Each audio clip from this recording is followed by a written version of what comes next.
My name is Janine Donahue, and I am a survivor of inflammatory breast cancer. Well, I was 26 years old, typical, I would say typical 26-year-old. I just started a year prior in the corporate world, and I was trying to advance in that world, and partying in the city and having fun, going out, doing what a normal young person does. And then it all hit me. I started having symptoms December of 2006. I had some sharp shooting pains in my left breast that would come and go. And then I noticed a very, very slight pale pink rash that came from my areola. And that's what actually caused me to call my OBGYN. And he was just like, oh, it's probably just a milk gland that's infected. Here's an antibiotic. He did an exam on me that day and sent me home with the antibiotic.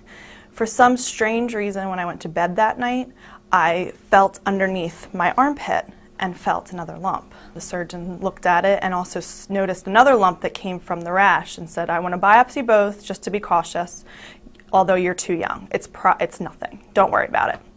And I didn't.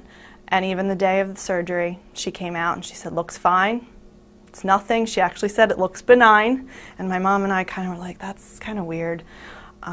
And that was on a Thursday, April 17th. I had the biopsy, and April 23rd, she called me at work and said, you have breast cancer. Unfortunately, it was networking issues that led me, which was actually not unfortunate, to Einstein and my surgeon, Dr. Summers, who took a look at the skin and said, well, there's this kind of cancer called inflammatory. But he even said, he was like, oh, I don't think it is. Like, you're so young, and it's so rare. And he's like, but let's biopsy it anyway. And I said, fine. Like, I don't want to take any risks. And it came back positive, which wound up saving my life, because if they had gone in and done the mastectomy first, the cancer would have spread. I stayed at Einstein after all my initial meetings with the doctors. I didn't feel the need to get a second opinion. I'd heard other people say you should get a second opinion, but I felt so comfortable with everyone. I felt like they really had my best interests at heart, and I'm not an easy person to gain trust from, and they did so.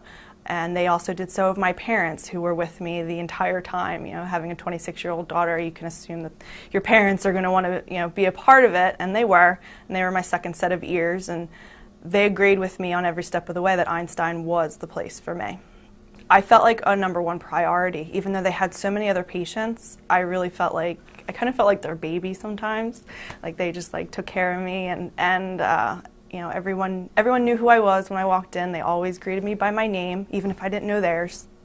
I'll never forget my first chemo treatment, and it was Denise, the head nurse over at Center 1.